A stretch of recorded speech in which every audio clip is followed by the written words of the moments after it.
Chapter 31. Found him. You are listening at Novel Full. Audio. Feng Yuanlin still had some understanding of his subordinate. He was one of those solemn and serious types. There was no way he'd reveal his privacy in public. Sun Tzu was even more unlikely to wag her tongue too freely and stage a show to deceive him. The experiment just now must have been true. Lin Chongchang, on the other hand, was dumbstruck. He was an atheist and his worldview was obviously badly shaken, such that he couldn't recover his senses for a long time. Can I have a try? Feng Yuanlin wasn't usually a curious person, but an inexplicable spark of curiosity ignited in him at the moment. Is this talisman really effective? Sun Tzu looked torn.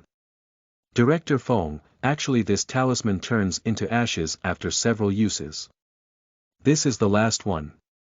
This sort of talisman should have a limited number of uses. Director Feng was amazed. He didn't expect that this talisman was still consumable. A master must have really drawn it. If so, then everything had a logical explanation and the links between these traces could almost be pieced together into fact. What Feng Yuanlin had thought, Lin Chongchang naturally did too. Officer Huang scratched his head, still somewhat puzzled. So did they really run into a female ghost? Feng Yuanlin deliberated for a moment, before shaking his head and said, what got into their heads was probably the handiwork of the talisman master. As for what they confess, even though it's all true, it's still their subjective feelings, after all. I've heard that some masters are powerful enough to use camouflaging techniques. I'm sure that's how those two mistook that master for a ghost. Officer Huang was immediately dumbstruck. If he had heard this in the past, he would have never believed it without first-hand experience and would have even thought it was ridiculous. But the facts were in front of him, so he had to believe it. Lin Chongchang was also momentarily speechless, too shocked to say anything. His mood was a bit complicated.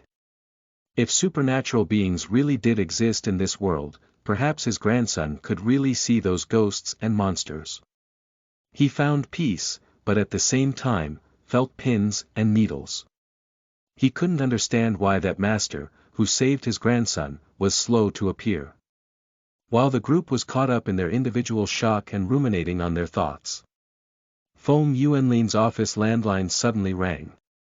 He got up and immediately answered the phone, and said to Lin Chongchang, who was sitting on the sofa anxiously, Elder Lin, I've got word from the traffic police that Haoxing has been found, unharmed. A police officer is already sending him over to the station. Lin Chongchang bounced up overjoyed, agile and not at all like an old man. I knew Xingxing was blessed with good fortune and would be fine. By the way, what about the master? I have to thank him properly. Feng Yuanlin narrowed his eyes, puzzled. There was only Haoxing in the car. Was that master just their conjecture? It was purely those two who abandoned the car and fled. Lin Chongchang was in a fog. Feng Yuanlin shook his head at Lin Chongchang's doubt and explained, it should indeed be that master who saved Haoxing. The officer reporting below said that they locked in on the car based on the license plate number we gave them. When many traffic officers surrounded and closed in on the car, it was still running and it only stopped when it was completely surrounded. But when they searched it, there was only Haoxing in the back seat, so it must have been the master who didn't want to expose himself. Lin Chongchang thought so too. Haoxing was only a few years old and couldn't drive at all. Soon, Lin Chongchang saw Lin Haoxing, who was completely the opposite from how overly frightened he imagined his grandson would be. He was alive and kicking as if he'd just returned from a trip, his face overflowing with smiles. Lin Chongchang was flabbergasted. It had been a long time since his grandson had laughed so happily. Xingxing, you scared Grandpa to death.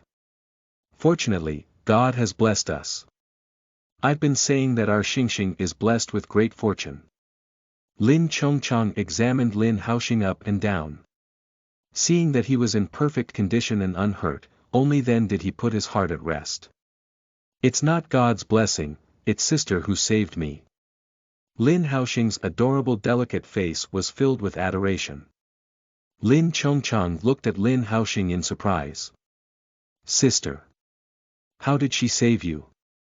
Although he already knew that someone had saved Lin Haoxing, he was still taken aback to hear that it was a girl. Yeah, sister is awesome. As soon as she whirled a shot, a whole lot of them keeled over. Lin Haoxing swallowed the word ghost, rolled his eyes, twisted his head to continue sucking the white rabbit creamy candy sister had given him, and grunted, "You won't understand anyway." How many times had he told them that he could see ghosts, yet no one believed him. Even his grandfather always looked worried, thinking he was sick, and didn't believe him in the slightest, so he didn't want to waste his breath. Lin Chongchang. Lin Chongchang was a meticulous man.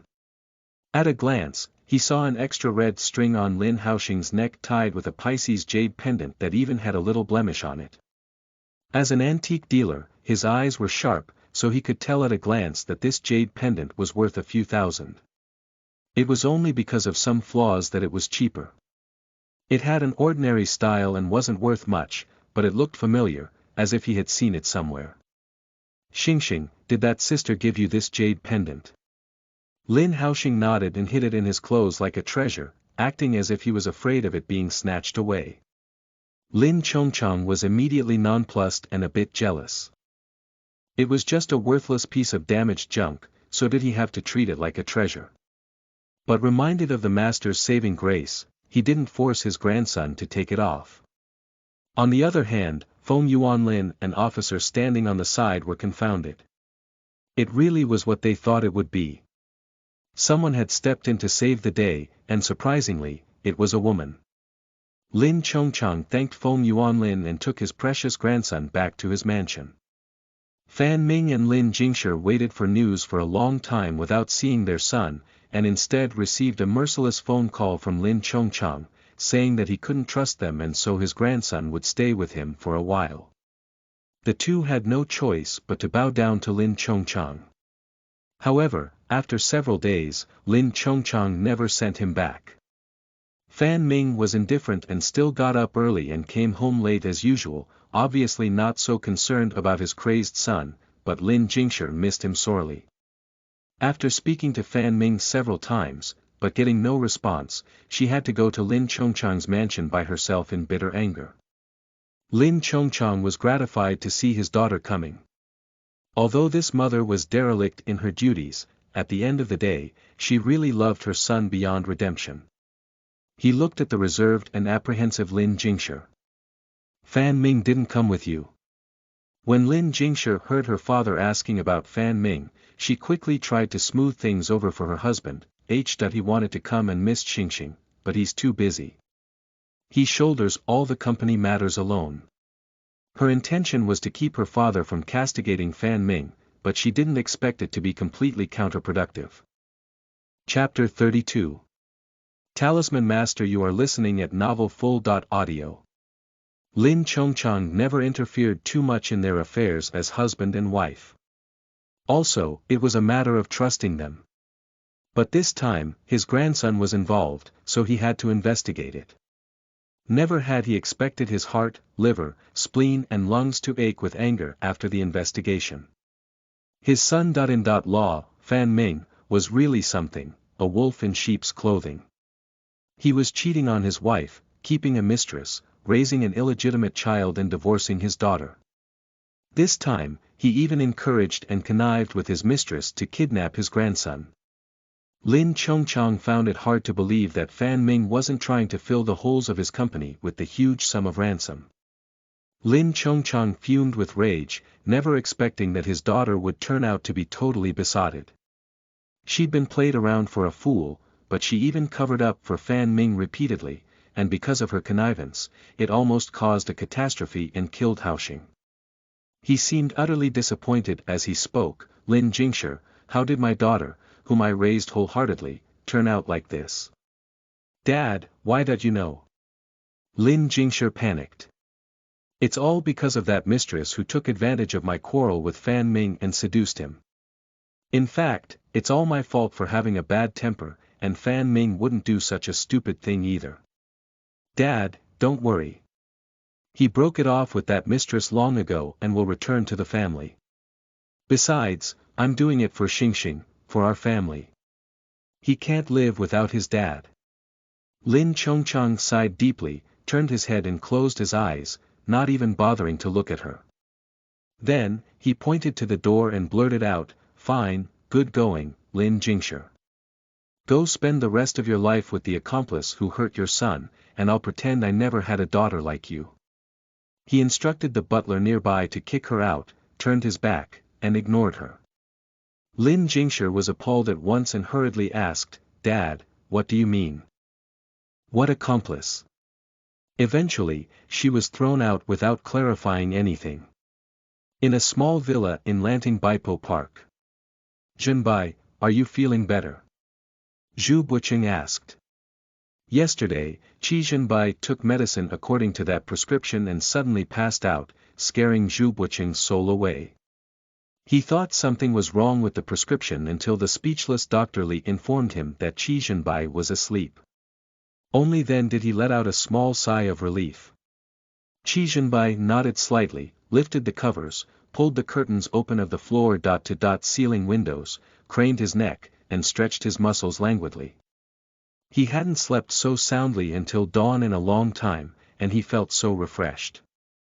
Seeing Qi Zhenbai like this, Zhu Buqing finally put his mind to rest and said happily, "I didn't expect that this prescription would really be somewhat effective. You might get over your cold ailment in a few days." Dr. Li, who entered just in time to hear Zhu Buqing's assumption, immediately refuted, "This prescription is indeed good. It can relieve young Master Qi's cold ailment, but curing the root cause might be a bit difficult. By the way, didn't you say that this prescription is from a peerless doctor? Can you ask if he can cure you once and for all?" Speaking of this so-called peerless doctor, Dr. Li's eyes glowed in an instant. Zhu Buqing's mouth twitched. This peerless doctor was actually something he said in jest. But when he showed the prescription to Dr. Li, he didn't expect him to constantly praise the ingenuity of the prescription, and ask breathlessly who the expert was who prescribed it. It really shocked him, but to think that a little girl actually gave this prescription, Zhu Buqing still found it inconceivable. Where did that little girl get the prescription? Or were there experts in her family? Zhu Buqing shook his head and knitted his eyebrows, chagrined. "Had I known where she was, I'd have gone to ask her in the morning. The problem is, I don't know where she is." He and Zhenbai didn't take her seriously in the first place, so naturally, they didn't take her contact details. Where could they find her whereabouts? Zhu Buqing slapped his forehead and really wanted to curse his pig's brain. Dr. Li was regretful. "That's troublesome. The prescription is most effective at first, more times than not, but I'm afraid it still can't contain the outbreak of your cold. We'll cross that bridge when we get there, so don't worry too much about it." Qi Zhenbai slightly parted his sultry red lips indifferently, relaxed as if the topic had nothing to do with him. He had been racked by cold ailments since childhood, and was once told by a master that he wouldn't live past 30. His family had hired many doctors and masters and they'd barely been able to delay the onset of his cold ailment, so the years of torture had trained his rock-solid will to accept the worst and face death with ease. He didn't want to get his hopes up for anything, the more he hoped, the greater the disappointment. And then although the prescription was from the little girl, Qi Zhenbai naturally didn't think that she had prescribed it herself. Maybe there was indeed an expert in her family, but curing him would be difficult and unlikely. Why bother? Hearing him say so, Zhu Buqing and Dr. Li sighed in silence. Ring. Zhu Buqing took a look at the phone screen and picked up the call. "Hey, what's the matter, Yuanlin?" "Yes, Perfected Zhang from Longhu Mountain is arriving today." "What? You're coming over? What are you going to do here?" Zhu Buqing became even more baffled. "What's wrong?" Qi Zhenbai asked at Zhu Buqing's inquiry. He said that he'd already found Elder Lin's grandson, then if Perfected Zhang arrives, he asked me to give him a call to let him know. Zhu Buqing was bemused. Didn't he believe in these Why was he asking about perfected Zhang all of a sudden? Qi Zhenbai mused for a moment and raised his slender eyes. It may have something to do with this search case, maybe he needed to identify some kind of magic weapon. How's that possible? He's as stubborn as an old geezer. If he comes to appraise a magic weapon, I'll rip my head off and use it as a stool for you guys. Zhu Buqin rolled his eyes. Feng Yuanlin hurried over as soon as he received a call from Zhu Buqin. Perfected Zhang, can you help me take a look at this talisman? Feng Yuanlin exchanged a few pleasantries with Perfected Zhang, and then directly cut to the chase. The moment Feng Yuanlin spoke, he felt like the air suddenly stilled. Zhu Buqin looked at him with a pair of grumbling eyes and a flushed face. What's with this man's sudden change of character? A cop in perfectly good condition, isn't promoting science, but believing in something feudalistic. Perfected Zhang and his disciple had clearly heard of Zhu Buqin's lofty remarks moments ago, so everyone exchanged looks again and smiled, even Qi Zhenbai smiled meaningfully. Feng Yuanlin noticed them smiling bizarrely, and noticed Zhu Buqin's dry red face. As childhood friends who grew up together, naturally he knew his true colors. He instantly guessed that this blockhead, Zhu Buqin, must have said something stupid before he arrived. You wouldn't have said that if I came to find Perfected Zhang to appraise a magic weapon, you'd do something, right? Feng Yuanlin also laughed. He would have brushed it off if it were someone else, but facing Zhu Buqin, he wouldn't miss a chance to taunt him. He said that if you ask Perfected Zhang for an appraisal, he'll rip his head off and use it as a stool for everyone. Dr. Li laughed. Zhu Buqin glared at Dr. Li and gritted his teeth. It's just a joke. Is there any need to be so serious? Forget it. If you wring it down, it'd only be used as a football. Feng Yuanlin scoffed at him before converging his emotions and continuing to ask, Perfected Zhang real, may I know what you make out of it? After examining the talisman carefully, Perfected Zhang was astonished and said, although the arrays on this talisman is a bit strange, it's abundant in spirit qi and was done in one go. Is this a talisman master's handiwork? Perfected Zhang, you mean the person who drew this talisman is powerful? Feng Yuanlin inquired. Perfected Zhang nodded, confused. Doesn't young Master Feng know? I haven't seen many talismans of this type, but I can still feel the spirit qi fluctuations that filled it. Otherwise, I wouldn't be able to tell. In other respects, I dare not say, but this person should be quite accomplished in talismans. In the entire country of China, it's probably hard to find many such talisman masters. Zhu Buqin, Qi Zhenbai and the others were shocked. They'd seen what Perfected Zhang from Longhu Mountain could do, but even he praised it. They thought this talisman might not have been real.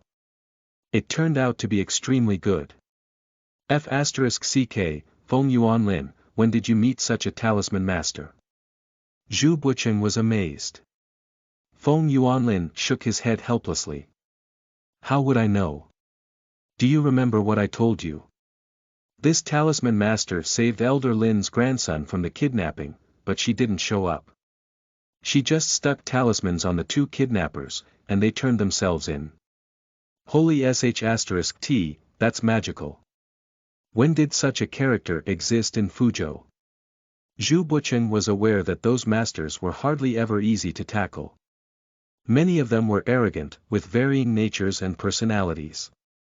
Anyway, they were all impossible. Perfected Zhang was considered a good-tempered expert. Perfected Zhang just felt that Feng Yuanlin didn't seem to know this master. He thought it was the master he had paid a high price to bring back. He was going to ask for an introduction, but Feng Yuanlin hadn't even met the person. Now that he heard Feng Yuanlin's account and knew the function of the talisman, he was even more amazed.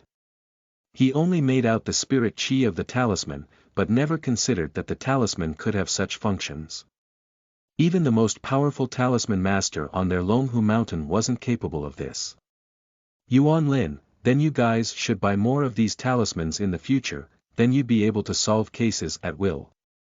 Zhu Buqing was struck with the clever idea, while Feng Yuanlin's tiger eyes burned radiantly as he looked at Perfected Zhang.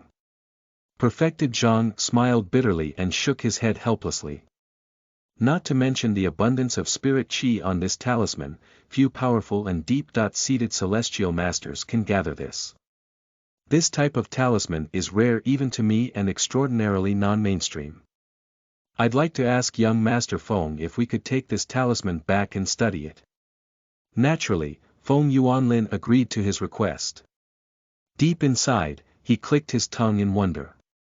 It seemed that they still underestimated that master. Elder Lin's grandson was truly blessed for having run into such a rare master even when kidnapped.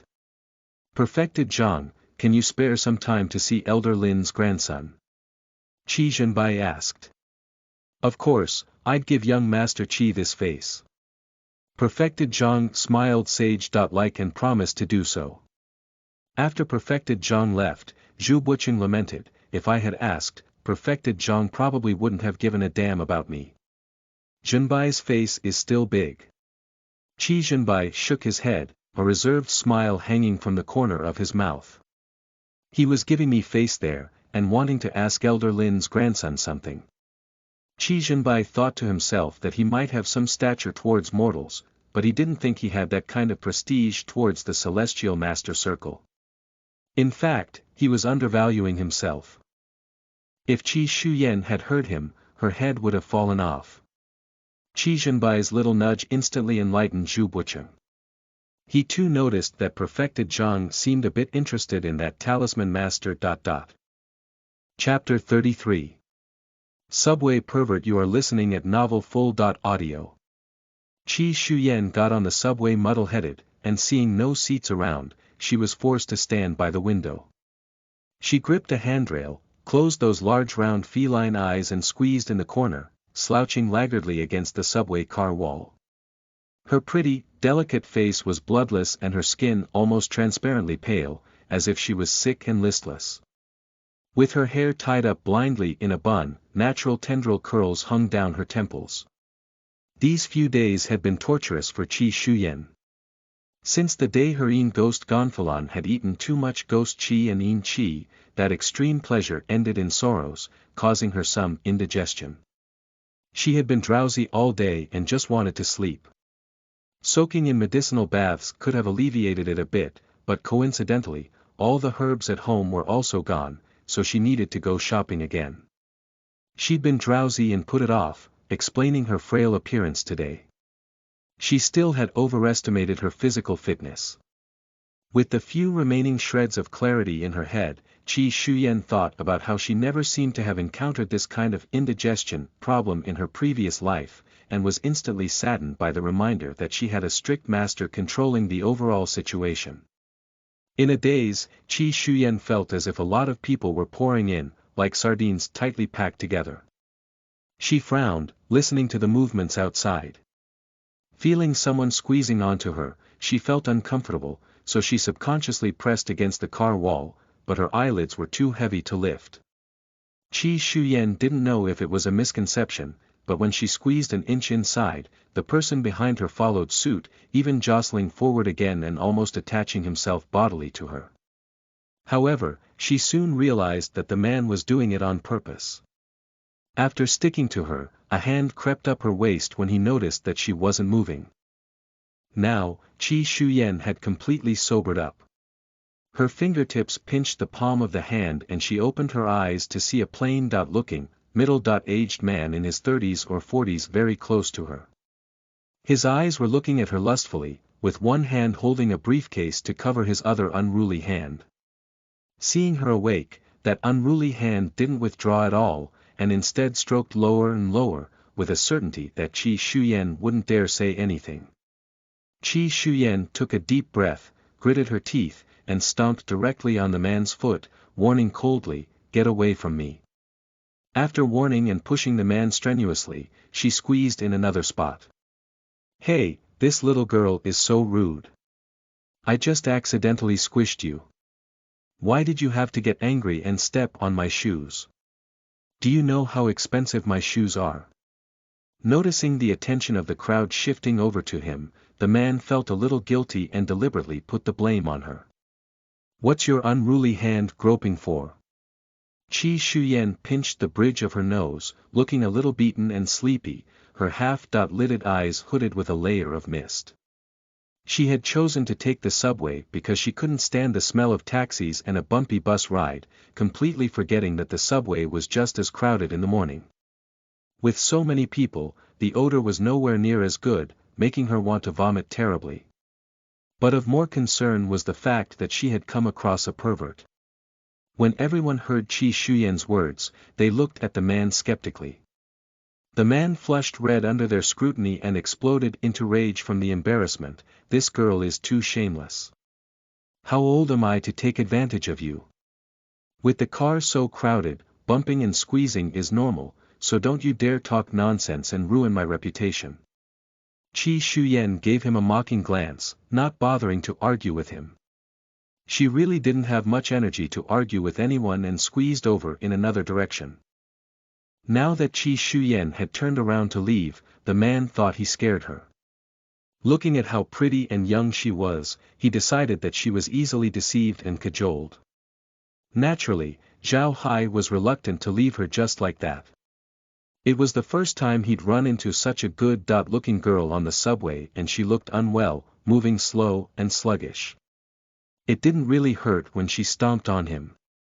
He immediately raised his hand and grabbed Qi Shuyen's arm, while putting on an honest and simple smile. "I won't blame you, little girl. Why do you have to squeeze over there? You're my daughter's age and I'm distressed watching you like this. You'd better stand in this corner, else you get bumped." Qi Shuyen's irritation rose at the man's unrelenting grip and entanglement. With a few flashes of suppressed hostility between her brows, her eyes gleamed viciously. Just as she was about to teach him a lesson, a distinctly bony, lean, and powerful palm appeared out of nowhere, opening the man's grip uncivilly. "Are you all right?" A clear and deep baritone resounded in Qi Shuyen's ears. Qi Shuyen froze, but before she could return to her senses, she saw a large mass of purple and gold. She blinked, focused her eyes, and without saying a word, swallowed her spit. "I want to hug him so badly. This man probably wouldn't feel anything if I rubbed myself furtively against his purple chi." Qi Shuyen felt her sanity forsaking her and nodded impassively, not quite understanding why he appeared here. "Envied you. What are you doing?" "I was just asking nicely," since she looked uncomfortable. "What do you mean, you want to hit me?" Zhao Hai looked at the tall and handsome man in front of him with a bit of guilt. "Yeah. Then, I'll have to thank you properly."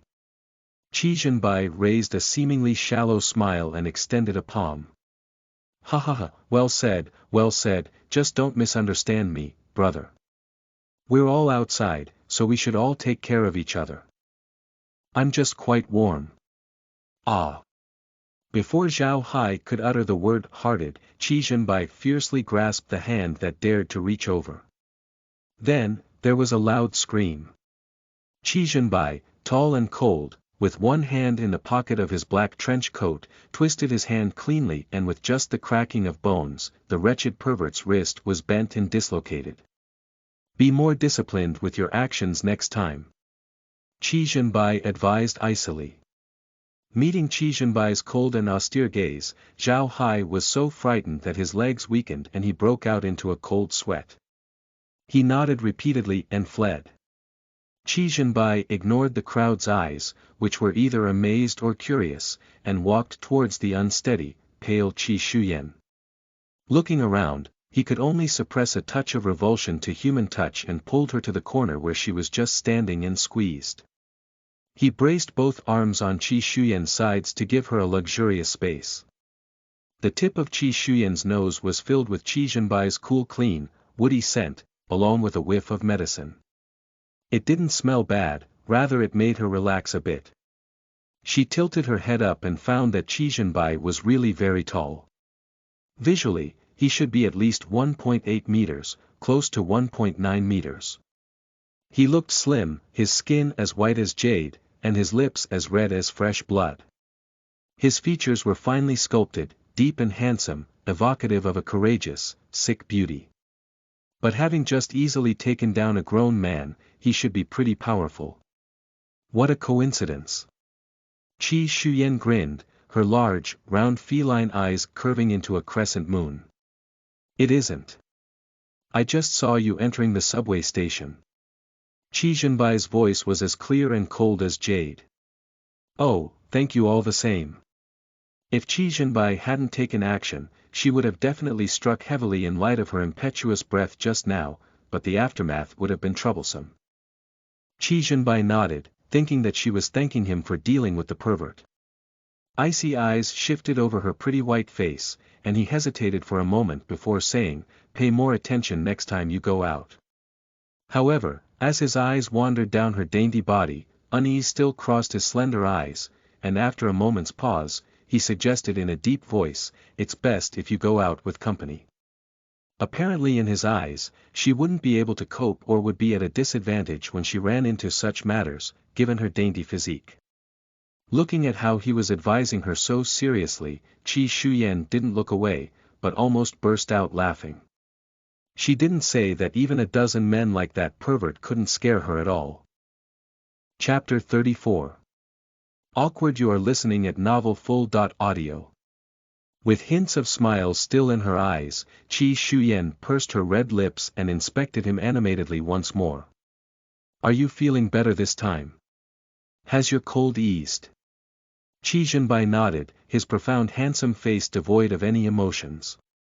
His jet-black, cold eyes focused on her, and he replied succinctly, "Thanks for your concern, much better, and, thanks for your prescription." Then, he continued staring at her with those pitch-black, bottomless eyes with an intimidating edge, making Qi Shuyan feel prickles down her back. Qi Shuyan first thought that he would ask who prescribed the prescription and how to treat his cold when he stared at her. She didn't expect him to not ask anything at all. His countenance remained cool and calm, without even the slightest sense of urgency.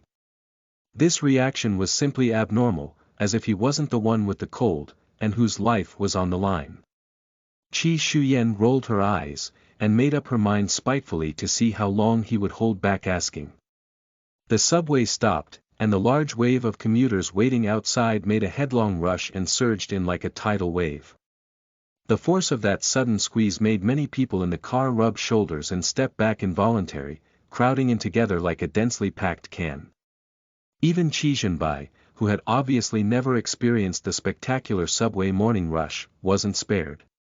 Despite being tall, sturdy, and in tip-top form, he was caught unaware and was ferociously squeezed by the masses of people.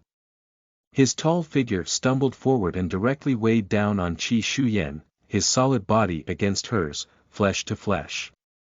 Qi Zhenbai was stupefied. The way he pounced on her was akin to a full hug. Not only was she soft to the touch, but his hard chest also seemed to have bumped into a soft sponge. The tip of his nose sniffed the fragrance of Qi Shuyan's hair, and his cold stiff brows that hadn't eased since he got into the car knitted together tightly. On the contrary, Qi Shuyan gave a cry of pain when Qi Zhenbai slammed into her, her back thudding against the uneven car wall. If she hadn't been squeezed to within an inch of her life, she would have bent down long ago.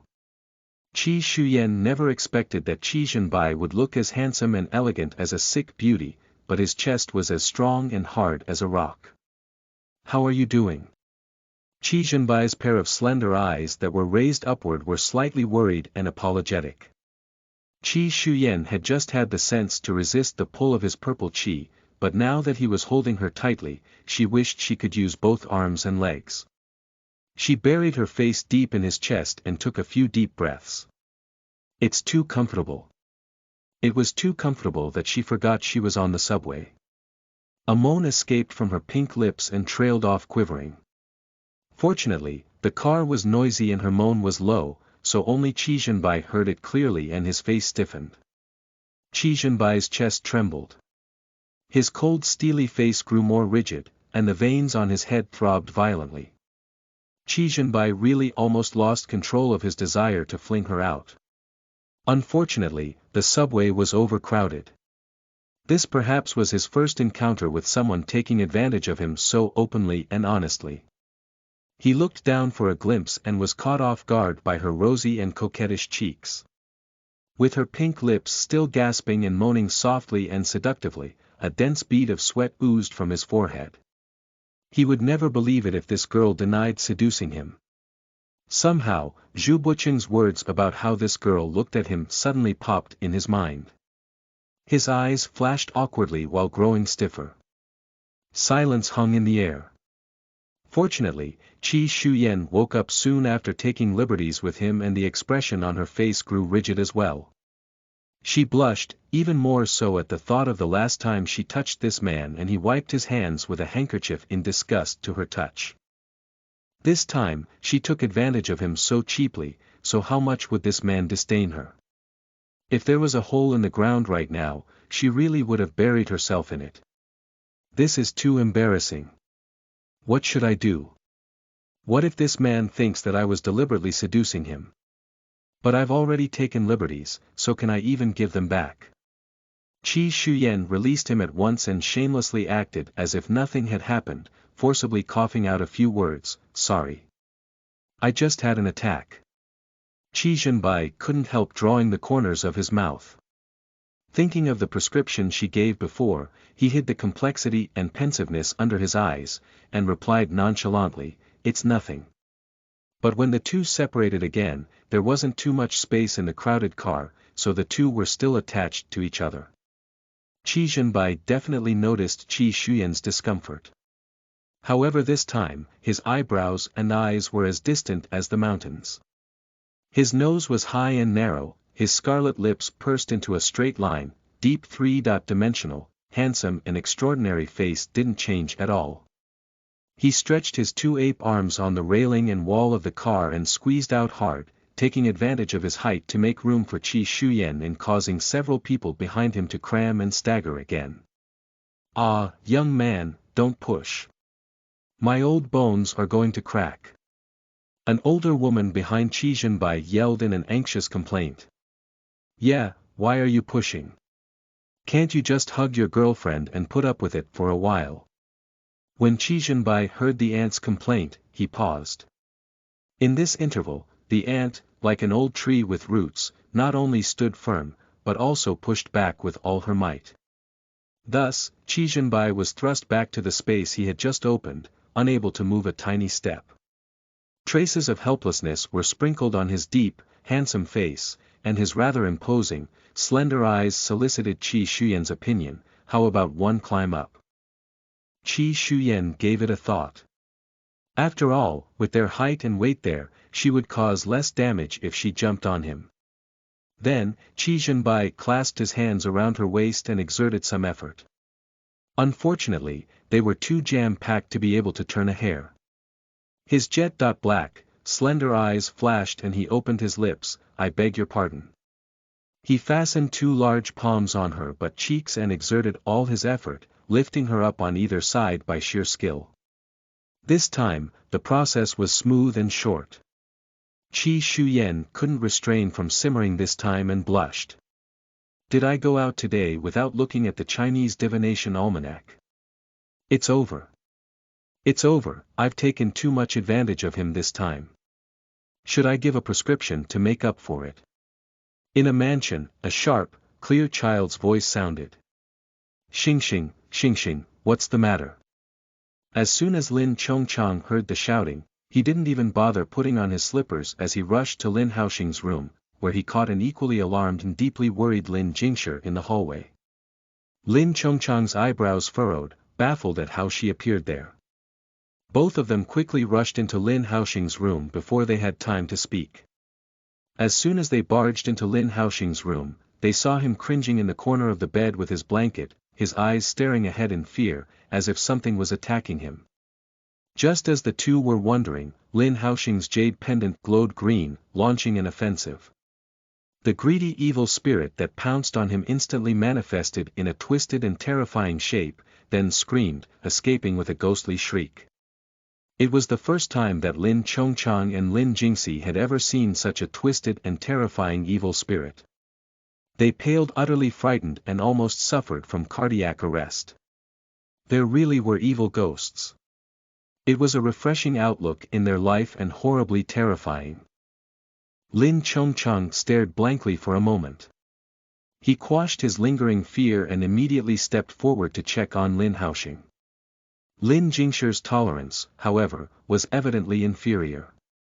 She stared blankly and white-faced at where the ghost had escaped, unable to speak for a long time. If it weren't for her father's presence, she probably would have slumped to the floor. "Xingxing, are you all right?" Lin Chongcheng's cry of concern woke up the dazed Lin Jingshi, who also pounced to ask. "Dad, was that really a ghost just now?" Lin Jingshi was frightened inside. Lin Chongcheng nodded, "It looks like it." Seeing that his grandson was fine, his eyes fell on the turquoise Pisces jade pendant he was wearing. Lin Jingshi also reacted and followed Lin Chongcheng's gaze to Lin Haoxing's neck in amazement. "Dad, is it this the jade pendant that blocked that disaster? When did you ask for a magic weapon that was effective? Can it even ward ghosts?" Lin Chongcheng took a closer look at the jade pendant and saw that a shallow crack seemed to have appeared on it and was perplexed. It seems like this jade pendant really did stop the disaster. He really didn't expect such an ordinary jade pendant to play such a big role. Reminded of his instant dislike of this master's gift, he felt embarrassed at heart, and at the same time, terrified. Luckily, he didn't let Xingxing take it off at that time. If only elder sister was here, there'd be no need to be afraid of these ghosts. Lin Haoxing got over his fright, probably having been scared by ghosts and monsters from childhood, so he was a bit bolder than normal kids. He recovered immediately and said with a childish voice, his face filled with regret. "Sister. Who is your sister?" Lin Jingshi asked in bewilderment. "Sister is sister. Sister is a great ghost hunter." Lin Jingshi was really surprised. This Celestian master was even a female. Lin Chongcheng frowned deeply and said worriedly, "I don't know how long this jade pendant will last." He was aware that all kinds of things would always haunt his grandson, so one jade pendant was obviously not enough. He pondered for a moment, pacified Lin Haoxing, and went out to make a phone call. Chapter 35. Ward off misfortunes. You are listening at novelfull.audio. Lin Chongcheng called Qi Zhenbai.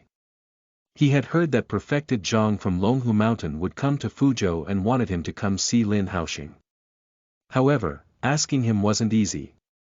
After all, perfected Zhang was a famous master in the capital. Many bosses wanted to ask him, but sometimes couldn't, and was a distinguished guest to many large families in the capital. Plus, he, himself, didn't believe in the supernatural.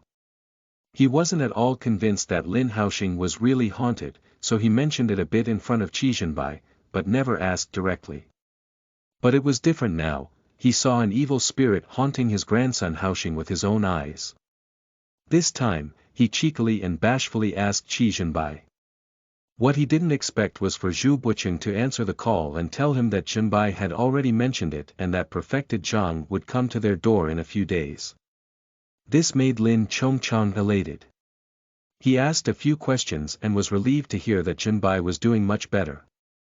He ended the call after a few words. On the other end, Zhu Buqing wasn't in such a good mood as Elder Lin. He just felt *ket up when Qi Zhenbai disappeared in front of the subway station the moment he turned his head. He wondered, he is a young master, so why didn't he just take the car instead of squeezing in the subway with others? Besides, it's the morning rush hour. Qi Shuyan and Qi Zhenbai both got off the subway and stared at each other somewhat awkwardly. Qi Shuyan was mostly embarrassed. Every time she thought about what happened on the subway car, she wanted to kill herself with a piece of tofu. In fear of his purple aura bewitching her again, she tactfully drove him away. "I'm going to the medicinal herb shop." Qi Zhenbai nodded deadpan, then followed Qi Shuyan to the herb shop. Qi Shuyan. Did he not understand what I meant? She took in a deep breath, and was about to set the record straight. Are you feeling better? Qi Zhenbai inquired. With a grunt, Qi Shuyan reacted instinctively.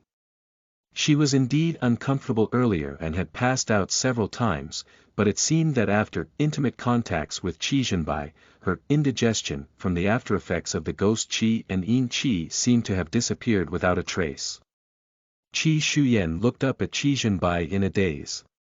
Relying on his unspeakable fate, it didn't seem impossible, but with the memory of his death before he reached 30, he probably wouldn't live much longer in this life either. For the first time, without being attracted by his purple aura, Qi Shuyan considered his appearance seriously, then drew a labored breath through gritted teeth. TSK, TSK. No wonder his life is short. This purple aura and this face shouldn't fall on a mortal. It's really, terribly a pity.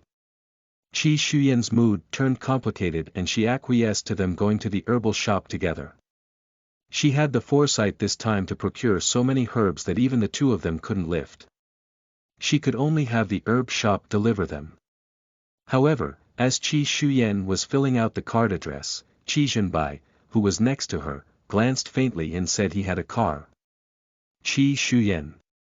Why didn't you say so earlier? Why would you wait until I've almost finished filling out the card?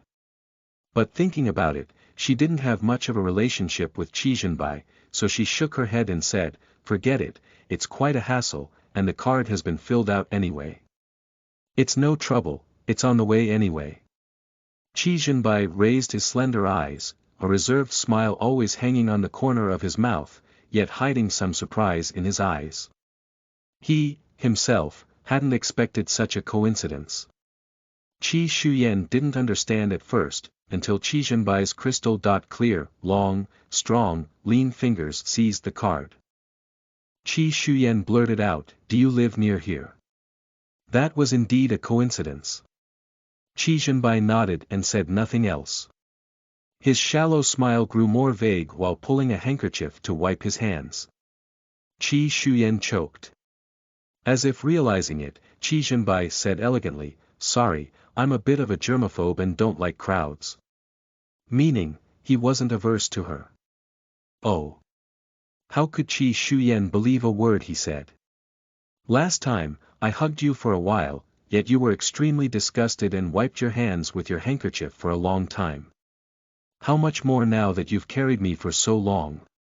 But someone with germophobia took the initiative, so how could she be bothered? Seriously speaking, she pounced on him, yet not only did he not throw her out, he also acted like a gentleman to help her. Qi Shuyan sighed and said to herself, you should have more self-control and stay away from him from now on. Don't be so tactless, or else you jump on anyone the moment you see their purple aura later on.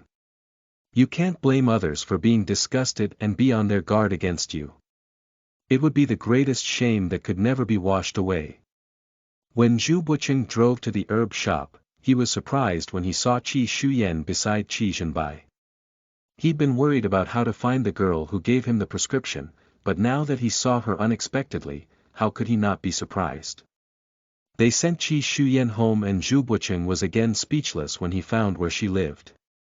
It's fate. He stifled his inner excitement knowing that they actually lived in the same neighborhood. Although he beat around the bush in the car, he figured that Qi Shuyan wasn't the expert who prescribed the prescription, nor had any idea where the expert was, so Zhu Buqing felt somewhat lost. But probably because Qi Zhenbai had given him a precautionary shot, and his cold ailment wasn't something that could be cured casually, he wasn't utterly disappointed. It suddenly dawned on Zhu Buqing, you didn't get on the subway because you saw her, did you? Qi Zhenbai's heart trembled when he heard his question, and his thick, long lashes masked the tumultuous emotions in his slender eyes. With a long sigh, Zhu Buqing suddenly felt saddened and patted Qi Zhenbai on the shoulder. Zhenbai, there will be a way. Many people thought that Qi Zhenbai was carefree, but as a normal person, how could he not worry about life or death? He also thought he peeped into Qi Zhenbai's heart. Qi Zhenbai raised his icy eyes to look at him askance, his slightly tensed body loosening. The moment Qi Zhenbai echoed himself, Zhu Bucheng concluded that he really guessed correctly, so he opened his arms, wanting to give him a comforting hug. Then, Qi Zhenbai turned around with both hands in his trench coat pockets, treating him like a fool. Zhu Bucheng. It must be my illusion, why does it feel like I've been scorned? The Lin resident's Lin Jingshi looked at Lin Haoxing, who was playing with transformers, and asked with a chocolate, Xingxing, do you still remember how that master saved you? Can you tell Mom everything? Mom, I told you everything. Sister turned into a ghost and scared those two away, Lin Haoxing replied impatiently. Then, why was that car still running when they found you? Was it the master who was driving? Sister doesn't know how to drive. She folded a paper man, huffed and blew, and then let the little paper man drive the car. What's up with that paper man? Was it really alive and also drove? Lin Jingshi asked incredulously. Yeah, Mom, you've asked me that many times. Mom, you have such a bad memory. Lin Haoxing pursed his lips in displeasure. Lin Jingshi laughed awkwardly, Mom was just asking. Lin Haoxing held his little face seriously and feigned adult concern, Mom, you've asked me so many times. It's unlikely that you're suffering from Alzheimer's, dementia, or that menopause. But Mom, you're still so young. Lin Jingshi. Lin Chongchang, who had been in for a while, puffed out a laugh at Lin Haoxing's words. It was only then that Lin Jingshi realized that Lin Chongchang was right behind her. She felt a bit vulnerable, knowing that her father found her unsightly this whole time. Why do you keep hounding him about this? Lin Chongchang rubbed Lin Haoxing's head and told him to go back to his room and play. I just finished a few phone calls. Lin Jingshi was obviously happy that Lin Chongchang took the initiative to talk to her, so she told him of her trip to the zoo with Lin Haoxing. We were just passing through a square, when a stray dog pounced on Xingxing out of nowhere. It freaked me out. Then, the jade on Xingxing glowed green again and that big dog bounced off. We found out when a police team was alerted and came to catch it that the stray dog seemed sick and had already bitten several adults, Lin Jingshi recounted, shuddering in retrospect. The dog was huge, standing as tall as an adult. Several adults had no way to subdue it. And when it opened its mouth, it exposed teeth so sharp and yellowish. If bitten, not to mention germs, Haoxing's small arm might have been bitten off.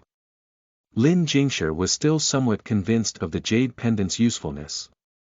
That was when she pursued the process of Lin Haoxing's rescue. But why did it seem like that person was a charlatan? How could a paper man come alive? So, she also had some reservations about the jade pendant. Moreover, when that ghost fled, she wondered if something else had scared it away. But this time, she personally saw the jade pendant glowing green up close, so Lin Jingshi was thoroughly convinced. Did you really see it? Lin Chongchang was shocked. He never would have thought that this jade pendant could ward off ghosts and misfortunes. This magic weapon must have really been worth a lot. He got a little mixed up at the moment. What an immense favor. Chapter 36. Nice magic weapon. You are listening at novelfull.audio. Lin Jingshi nodded. Dad, it's true. When that dog pounced, I was scared out of my wits, but I clearly saw that light from Xingxing's pendant seemed to have fended off that dog. Lin Chongchang let out a long sigh. Xingxing is truly blessed, he was fortunate to have met a master like that. Yeah, and it's been a long time since Xingxing has had raw chicken and duck. Lin Jingshi was also enthused. Xingxing's eyes looked very scary whenever he ate raw chickens and ducks. She was suddenly reminded of something and frowned worriedly. Dad, I specifically examined the jade pendant around Xingxing's neck, and its luster seemed to have dimmed a lot this time. Could it be that after suppressing evil creatures a few times, it might no longer work? Lin Chongchang shook his head regretfully. There's indeed that concern. If only we knew that master. But perfected Zhang of Longhu Mountain will be coming to take a look. Perfected Zhang of Lomhu Mountain. That master is a distinguished guest for many great families in the capital. Dad, how did you manage to invite him? What an honor this is. Then, Xingxing's problem will definitely be solved. Lin Jingshi instantly beamed and threw that master at the back of her mind. She didn't think that a nobody, a warlock, who showed her tail but hid her head, was better than Perfected Zhang. Lin Chongchang thought so too. Soon, Perfected Zhang and his disciple came to the door, and Lin Chongchang's family entertained them with boundless hospitality and courtesy. Perfected Zhang also took the time to study the feng shui for Lin Chongchang's family, and there was nothing that required major changes. But when he saw a blue and white porcelain bottle in Lin Haoxing's room, his face changed drastically. How many days has this bottle been kept? It's been 6 days. Perfected Zhang, is there something wrong with this porcelain bottle? Lin Chongchang inquired apprehensively. Elder Lin, you're addled. This porcelain bottle is obviously an ominous object. Something seems to be in there. Let alone in a kid's room, I'm afraid anyone won't last 3 days even in an adult's room. Perfected Zhang shook his head helplessly. Lin Chongchang was terrified that he shouted, "Who the hell put this in here? Take it out now, take it out." Lin Jingshi also turned white and was seized with panic. Lin Chongchang was suddenly reminded of something and he turned to look at Lin Jingshi icily. Seeing Lin Jingshi's expression, he instantly understood everything. Dad, how could it be? It can't be. Fan Ming wouldn't do such a thing. Xingxing is his own son. Shut up and stop embarrassing yourself in front of Master. Lin Chongchang shouted furiously. He calmed down and said with dignified reverence, "Master, you'd better take a look at my grandson Haoxing first." Perfected Zhang looked at Lin Chongchang with sympathy. 5 days had passed, so Lin Chongchang's grandson must have been fraught with grim possibilities. He hadn't heard Lin Chongchang speaking of his grandson's state yet, but there was a 90% probability that he had been possessed by a ghost. Otherwise, he wouldn't be so dead calm. However, by the time Perfected Zhang saw Lin Haoxing, who was alive and kicking, his eyes widened in surprise and he took a closer look. "Master, the compass hasn't moved. There seems to be no problem." Perfected Zhang's apprentice whispered in his ear. After sweeping Lin Haoxing a few times, Perfected Zhang finally spotted the jade pendant around his neck and his spirit was invigorated. "Little child, can I take a look at your jade pendant?" "Humph, I won't give it." Lin Haoxing, who was building blocks, turned around guardedly and tugged at his jade pendant. Lin Chongchang and Lin Jingshi were filled with tension and worry. Having placed that sort of ominous porcelain bottle in the house, it should have been less damaging to the body from the way Perfected Zhang looked.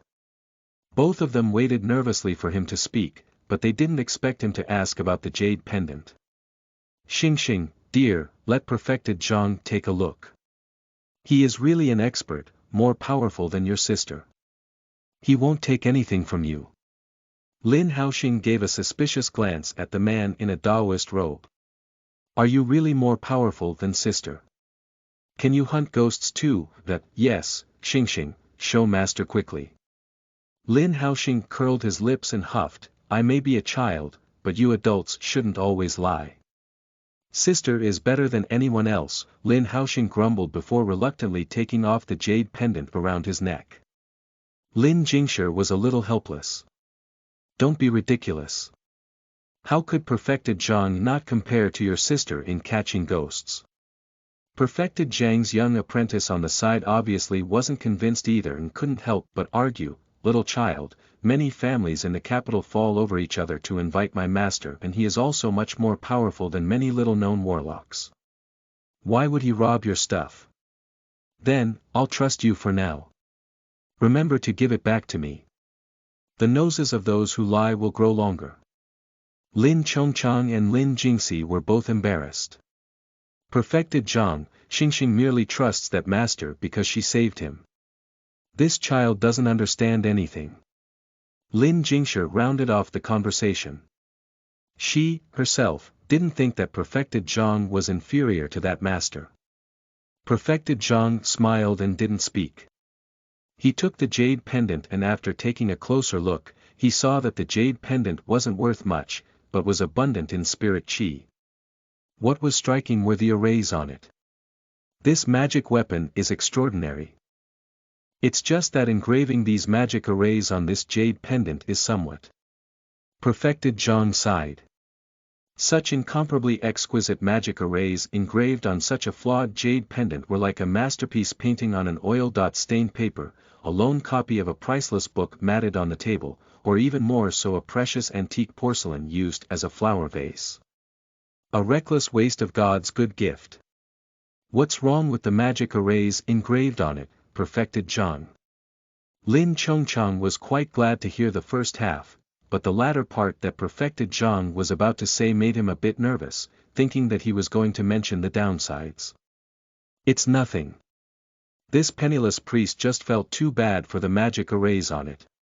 A master of considerable skill and magical power must have engraved them, so it was somewhat ill-suited to have chosen this defective jade pendant. Perfected Zhang smiled helplessly. Lin Chongchang stared in amazement. Even Perfected Zhang said it was extremely good, so it must have been really good. He hurriedly asked, "Are the magic arrays on it powerful?" Perfected Zhang nodded, making him want to get to know that master even more. It's more than just good. There's only a handful of people in the entire country of China, who can engrave such arrays. Lin Jingshi was also horrified. She had thought that the master was only showing her tail but hiding her head and ought to be just doing average. She really didn't care looking for her. Fortunately, she hadn't run into her so early. If she had slighted her one bit, she would have offended that master. Chapter 37. Open a Taobao store. You are listening at novelfull.audio. This master was also kind enough. This jade pendant can not only suppress evil creatures, but is equally effective against demons. Perfected Zhang sighed and said directly, "Fortunately, the demon within your son's body has been suppressed during this time, otherwise." Demon.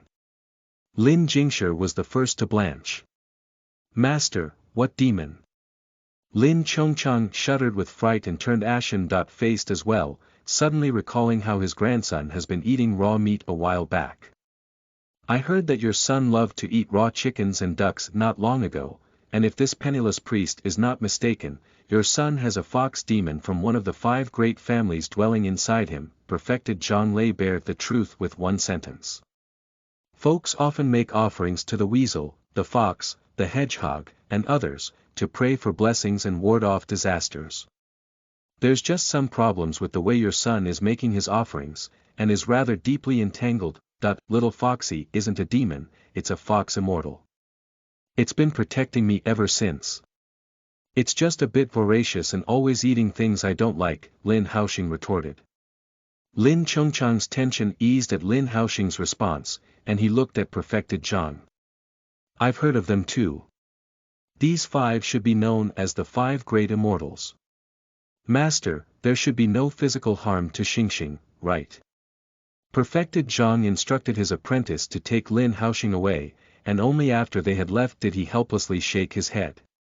"Your son has a very heavy demonic aura, so it should have been in his body for a long time.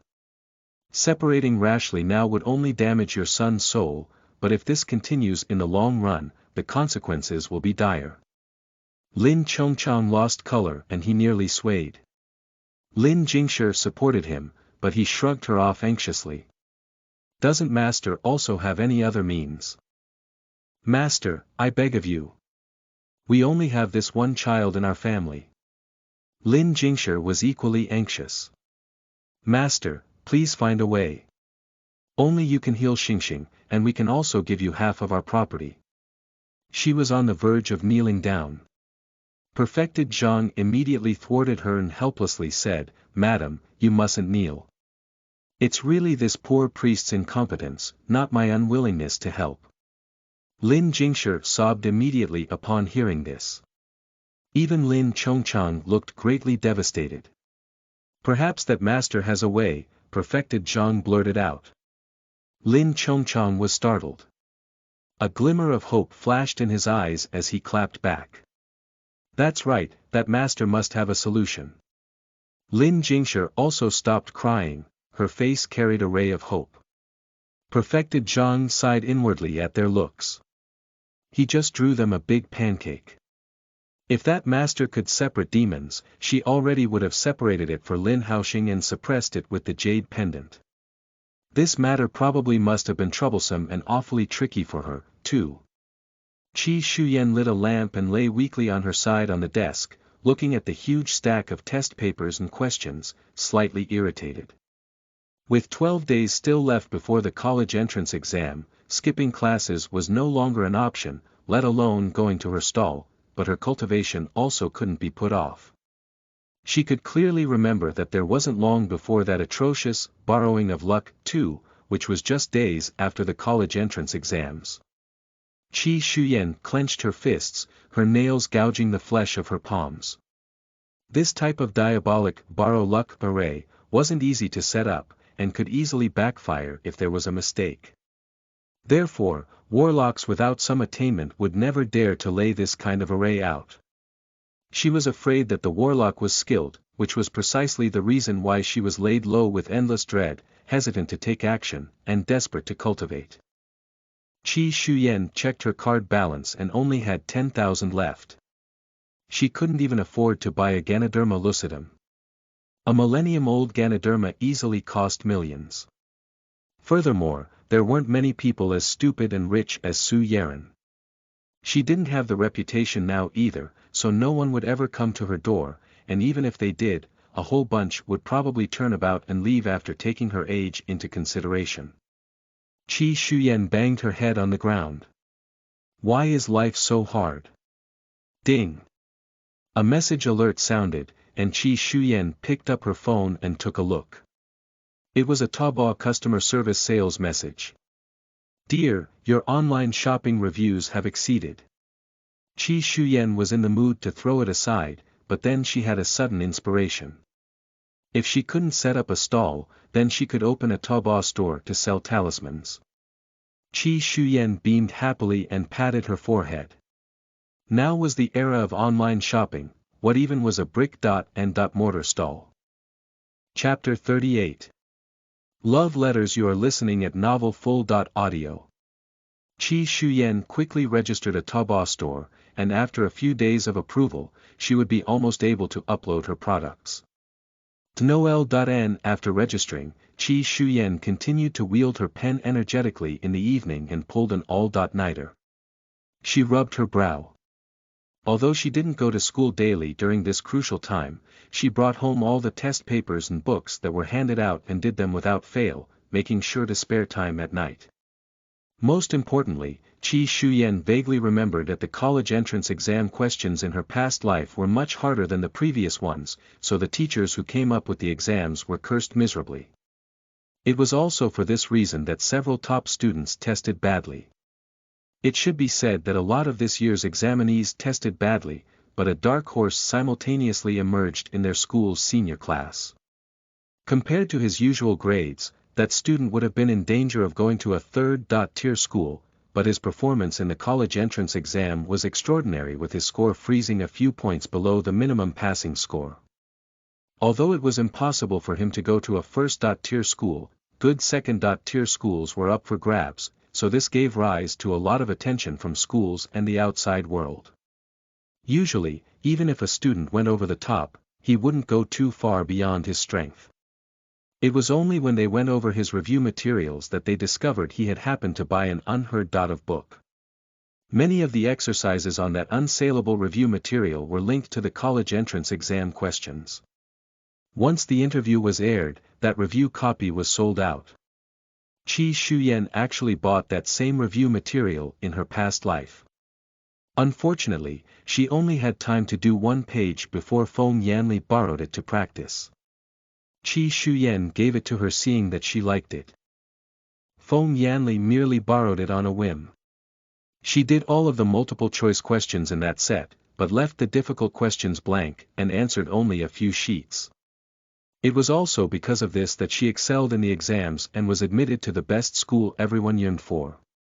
However, Feng Yanli wasn't satisfied at all at that time, and even complained why Qi Shuyan didn't give it to her earlier. Otherwise, the second or third place in the science department that year would have been none other than hers. Qi Shuyan spun her pen and looked at the review set on her desk, snickering softly. She'd forgotten her replies in her past life, but they were all probably stupid to fawn on her.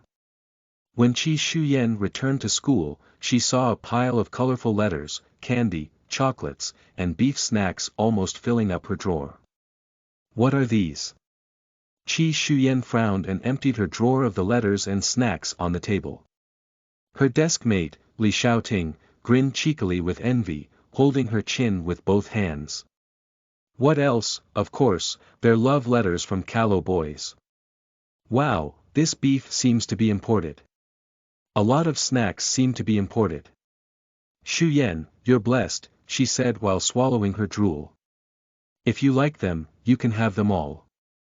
Qi Shuyan directly pushed all of them onto Li Xiaoting's desk. These colorful letters should still be recyclable for maths drafts now. Li Xiaoting stared with bright, shining eyes.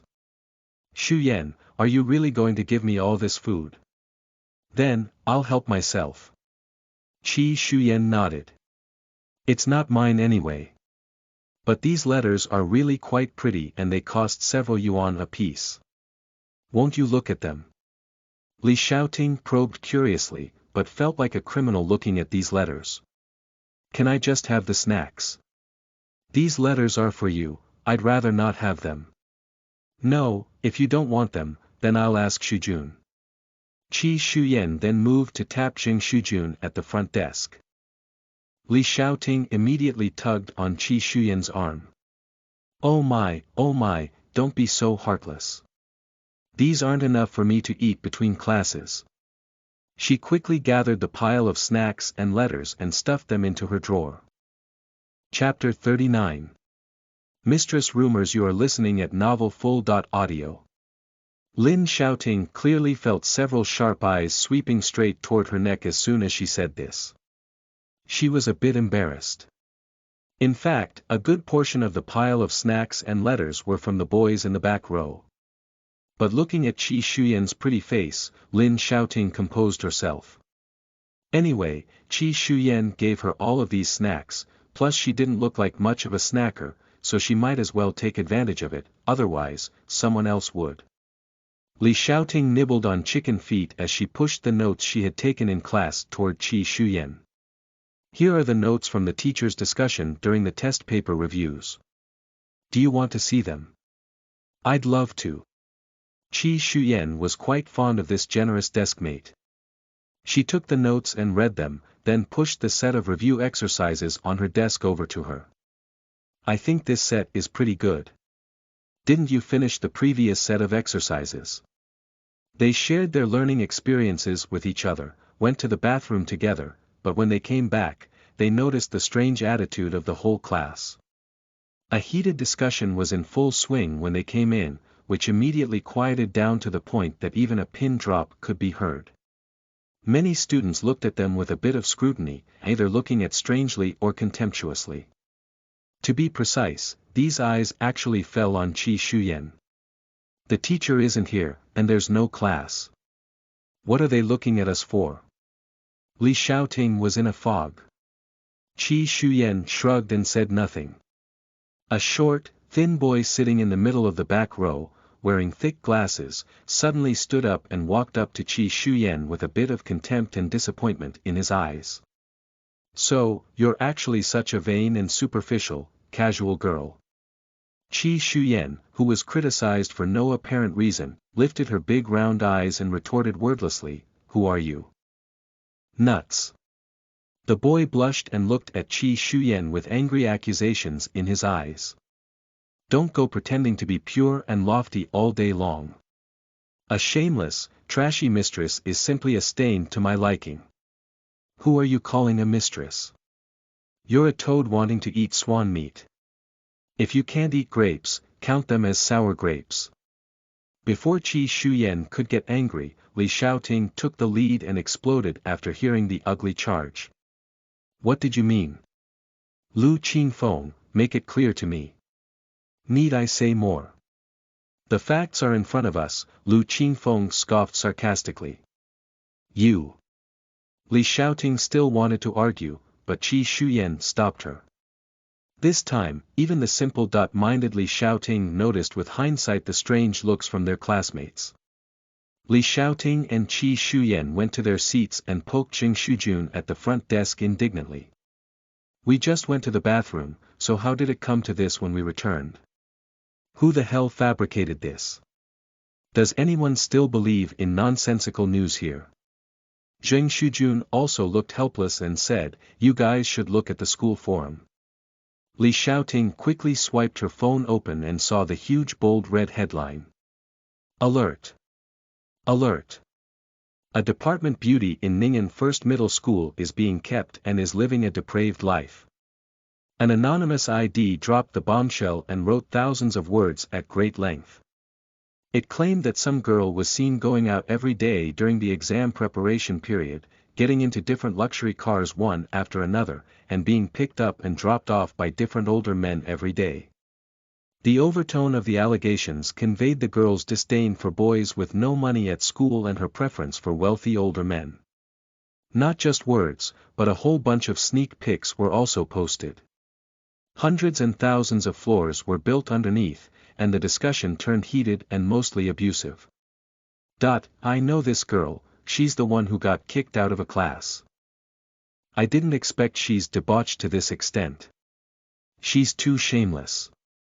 Exactly, I mean, how come she's been dressing up better and better? You really can't judge a book by its cover. I thought she was so innocent before, but it turned out that she's rotten. Is she working as a prostitute outside? No wonder she goes out every day and doesn't even care about the entrance exams. It turned out that she's working hard to make money. Haha. Give consideration for her business next time. Several anonymous IDs, obviously boys, unscrupulously talked and poked fun. Shuyan, what's going on here? The picture above seems to be really you. Has there been some kind of mistake? Jing Shujun pressed. How can this be? Li Shaoting also looked at the photo above in surprise. If she didn't know what Qi Shuyan was like, she would have thought otherwise. Qi Shuyan looked carefully at the sneak pics. The first few were indeed of her and several were of her getting into Su Yaran and Yang Hongqing's luxury cars.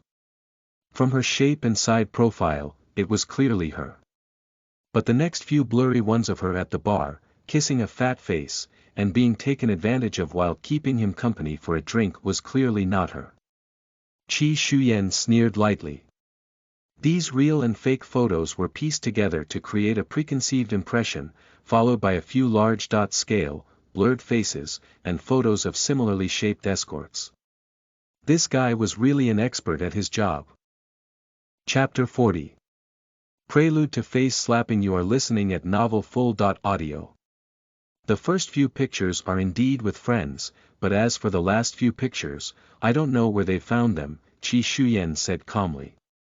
Jing Shujun and Li Shaoting had been in contact with Qi Shuyan recently and had some knowledge of her character, so they didn't believe the news on the forum at all. However, many held the belief that there was some truth to those pictures. Furthermore, since they knew nothing about Qi Shuyan, they easily listened to one side. During breaks, someone would stand outside class 5 and whistle from time to time, and occasionally suddenly shout, "Who is Qi Shuyan?" A number of people pushed and shoved, giggling and hee-hawing, jeering rowdily outside and causing extreme discontent among the senior students of class 5. What's the fuss about? We all have the college entrance exams coming up, so whoever stirred things up, go fix it. Wan Wanting slammed her pen down and complained disgruntledly, her eyes sweeping towards Qi Shuyan. Right, just because of someone, our whole class is being watched like monkeys. The college entrance exam is fast approaching. I don't really know what's going on here, but someone's been up to something. It's really annoying. No wonder the class teacher had the foresight to transfer her, she's purely a troublemaker. Many girls muttered under their breaths. Not to mention the subject, Qi Shuyan, even Li Xiaoting and Jing Shujun were on the verge of flaring up. They were obviously having fun before, so how could they have changed faces when things went wrong? When Li Xiaoting was about to rise up to defend Qi Shuyan against the injustice, Qi Shuyan pressed her down and shook her head. Do your homework, there's no shortage of those who strike someone when they're down. Qi Shuyan immediately stood up after she spoke. Wang Wanting and the other girls stiffened, threw their pens down, looked at each other sharing the same annoyance, and crossed their arms on their chests while sneering, thinking that Qi Shuyan would quarrel with them. Thus, they braced themselves to meet the enemy. But Qi Shuyan stood up, put both hands in her jacket pockets, and went straight to the door, towards the group making a ruckus. Then, she snapped a few photos with her phone. Wang Wanting and several girls were momentarily stunned. Even the male students outside who were jeering rowdily didn't expect that Qi Shuyan would dare to come out. Please leave immediately, Qi Shuyan said indifferently. This isn't your home. Do you think we'll just because you told us to? We just love the view from here, right? Retorted an uproarious rascal. Yeah, who are you to tell us what to do? And what are you filming us for? It's a violation of our portrait rights. Qi Shuyan ticked her lips into a shallow smile. Then, it's up to you. I'm quite petty and vengeful. There's a lot of you, so of course, I have to take pictures to remember you. What if you dare not to admit it? After Qi Shuyan spoke, the faces of several rowdy boys turned dark. Who's afraid of you and dares not to admit it? Shoot whatever you want. We'd like to see what you're going to do. Several of the boys laid down their words. Qi Shuyan nodded, put her hands in her jacket pockets, and returned to her seat. She edited a few messages on WeChat attaching the photos she had just taken and sent them to Su Yeren, asking him to help her check out the anonymous ID who posted those explosive allegations. He quickly replied and even Yang Hongxing called in concern. When Qi Shuyan answered the call, the class went quiet and held their breath, obviously wanting to hear who was calling Qi Shuyan. Disappointingly, Qi Shuyan hung up quickly, but many students heard a male voice. Qi Shuyan was oblivious to all kinds of varying gazes and did what she had to do. The experiences of her past life had forged her strong heart, though she felt as troubled as a housefly for all rumors and slanders. But in fact, it caused her no substantial harm or pressure. Many Class 5 students who sneaked peeks at Qi Shuyan saw her relaxed, but were unable to detect anything. And with the imminent college entrance exam, they had no extra energy to pay attention to her, so they all lowered their heads and went through some of the exam exercises. Shuyan, did you read the post? I can't believe they're saying you're being kept. A sad and indignant female voice rang out, and Feng Yanli hurriedly walked in, full of anxiety. Who did it? They've gone too far. Even if you're often out of school, they can't slander anyone like this. Feng Yanli's arrival was like a drop of oil splashing in the already calm boiling water, stirring up 1,000 waves. Qi Shuyan secretly rolled her eyes. Was Feng Yanli thinking that the matter wasn't loud enough and afraid that others hadn't heard the rumor about her being a mistress? Shuyan, don't worry, I've hired someone to delete the post, and this will be over soon. Feng Yanli feigned comfort. Who hasn't done anything wrong? Why are they being so harsh? Shuyan, whether it was you or not, I'll always be on your side, regardless if you did it. Qi Shuyan almost laughed in exasperation listening to her. At this juncture, was it better to delete the post? People would take it as her guilty conscience. Besides, what did she mean by, who hasn't done anything wrong and whether it was her or not? Such ambiguity and inconsistent words were really Feng Yanli's specialty. Yanli, why don't you help me find out who was behind the post? Qi Shuyan spun her pen and smiled deceptively. Shuyan, I'm sorry. I can't find out for the time being. Blame me for being too weak. Feng Yanli shook Qi Shuyan's hand as she apologized. Just as Qi Shuyan was about to shake her off, frame after frame of images appeared in her mind. She saw Feng Yanli in a cafe with a familiar woman, a noblewoman around her 30s. As soon as Feng Yanli let go of her hand, these images immediately disappeared. Qi Shuyan was astounded. She couldn't care less what Feng Yanli had said and quickly grabbed her arm. Soon, those images appeared clearly again and she instantly recognized that the woman with Feng Yanli was Wu Wenyun's mother, Yang Yuzhen, who handed Feng Yanli a bunch of photos. Feng Yanli looked at those photos and smiled slyly. Shuyan, what's wrong with you? Don't scare me. Feng Yanli said with righteous indignation, Shuyan, don't take things too seriously. It's completely the fault of those framing you. Why shouldn't they talk about those men, but just you? Besides, it's the 20th century, so what if you're no longer a virgin? Hey, are you here to help or discredit her? Li Shouting instantly sniffed something fishy. Feng Yanli immediately covered her mouth, looking frightened as if she had blurted out the wrong words. Her actions fueled others' imaginations even more. It was these words that Qi Shuyan registered when she snapped back to her senses. She just chattered endlessly, so she didn't know how much she'd smeared her. She swiped on the forum and sure enough, because of Feng Yanli's words, posts slandering Qi Shuyan had multiplied.